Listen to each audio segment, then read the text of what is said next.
Hey everyone, so just want to give you a quick tip here. About to set up another CellLink. So this is actually my favorite setup with the CellLink. And I just want to show you how to make sure that your CellLink's going to work when you put it out there. So there's two steps. There's two cards you have to format. The first one is the one in the CellLink, and the other one is the one I'm holding here that goes between the CellLink and the camera. So they both have memory. They both have a little SD card in them. We need to make sure that both of them are properly formatted. So I have my Surface tablet with me here, runs Windows. Got a card reader. We're going to stick both the cards in there, get them formatted, and then we'll make sure that a picture gets taken, make sure that our status updates, and make sure that picture comes to us. So this is how we're going to format the SD card adapter. It does have built-in memory in it. We can actually check that here. So if we go to Properties, we can see, and I've named this card the Garde Pro because that's the one it's going in, but it does have some used space. So we're going to go ahead and we're going to do a long format on this. So we'll show you how that works. And the other thing I want you to notice is that this is running the FAT standard, so that's what we're looking for. So we will right-click on our card. And if you're using a tablet like this, the right click is the equivalent of a long press and hold. Now we're going to click Format. I've named it Garde Pro. And we're going to uncheck Quick Format. Make sure that gets turned off here. And now we're ready. So I'll cut through this because it's going to take quite a long time to do. But we'll hit Start. We'll hit OK. And the magic of editing will make this take about 2 seconds, but as you can see, it's going to take far longer than that. We're back, and as you can see, it has confirmed our format is complete. So we'll hit OK. We'll close that. So we'll go back to the card, and as you can see, it's called Garde Pro, and that was named, that was one of the options when we go to format it. So I'll click and hold. I will click Eject. And it disappears. Now we know, like it says, it's safe to remove this. So we'll go ahead and pull that. We'll put it into the camera. We'll connect that up to the CellLink, and that one's ready to go. I want to show one other little tip here. So one of the other reasons that I really love this camera right here is you have to run this cable from the CellLink down to your camera. And a lot of times this cord here can fail if you pinch it, especially if you pinch it and then pull on it a little bit. Anything happens like that, it can break. So what I've done, and the other, like I said, the nice thing about this camera is that the SD card on this camera comes out from the bottom. And the way that this thing folds up, it folds directly in half. So there's not a whole lot of overlap. I have a muddy camera, and when the door, it's got a big on the bottom like that, so it'd be kind of like this. When you close the door, that whole thing slides like that. I had to cut a whole bunch out of that door in order to make sure I didn't pinch the cord that goes between the CellLink and the camera. With this particular camera, that's not an issue. So they fold in half, folds back together. And the other thing I did, and I'll get it in here, and if I can't show you in the video, I'll get a picture of it. Right on the frame here underneath, you can see that these little lips right here, so these little lips that run around here, on the other side they press into the gasket. That's how they seal. So being on the bottom, and I always make sure I have a drip loop. So you want this to come down and come back up into your camera. So because of that, I can notch out just a little spot of the case there. As you can see there, maybe. There we go. I notched out a little bit of the seal on the hard side, not the gasket side. Don't cut the gasket.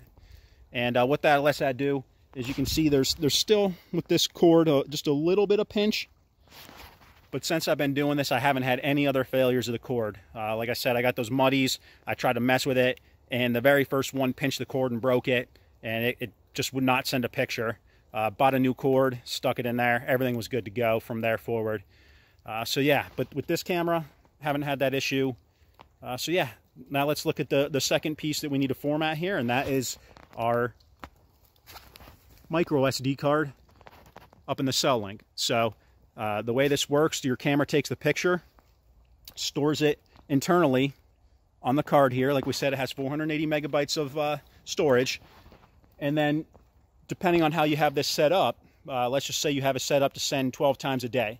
Your cell link's going to wake up. It's going to go pull the information out of the card that's in there, that 480 megabytes of data, and it's going to then do all the work, send it, and then store it into the micro SD card, removing it from this card. So that's how that works. So that's how you can have issues where if a file gets corrupted in here and the cell link tries to pull it and it just can't delete it, so it just keeps pulling it over and over again. At least that's my understanding of what's happening there. So we want to make sure both cards are formatted. We don't want to have to worry about any files getting corrupted and sticking on there. So if we do a long format on both of them, far less likely to have that issue. It's really tough to get to the micro SD card in these things. What I found helps is take the battery, so take this, push it in, push the yellow over, slide it out, put it in your pocket so you don't lose it or drop it. And now that micro SD card, much easier to get out. So we're gonna go ahead and do a long format on this. So as you can see, our D drive here, that is our SD card. You're gonna have your original, process, and transmit. So if we go in here, you can see there's some pictures there, and these were actually just test pictures. So the only one right now that should have anything in it, because those files were already sent, is the original. You can also see a couple files there. So we're going to want to go ahead and do a long format on this, make sure that it's good to go, and we do that the same way. So you can long press, format, make sure that FAT32 is selected.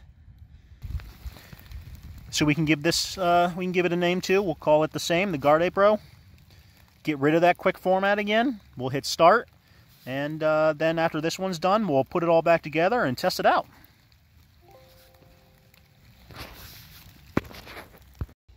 Okay, so we got the camera on.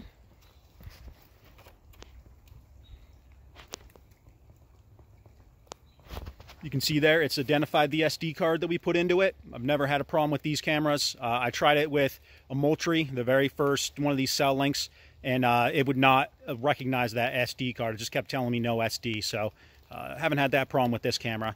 So it's on, it's good to go. We're gonna go ahead and turn on our cell link. We're gonna watch the lights. So these ones run a little bit different than the micros if you're used to it, but you're gonna have all those lights flashing, doing all kinds of pretty dances, and then at the end you should get a signal indicator from red to all the way up to green, and that'll tell you how well your signal's coming in. So we're going to confirm we're getting good signal. With this camera I can actually hit start to take a picture, and it will take a picture right away. Because I'm testing, I've left the cell link so that it sends a picture each time it detects. I will end up turning that to 12 times a day. These cell links seem to drain batteries pretty quickly when they're left on the each detection mode. So I'm going to go ahead and do that, and we'll see how that goes. Okay, so we're done here. You can see it's got about 3 out of the 5 LEDs. So the cell link is telling me, hey, I'm ready to go. So we're going to go ahead and close this up. We're going to come over to my camera here, and like I said, I can push a button and it'll take a picture.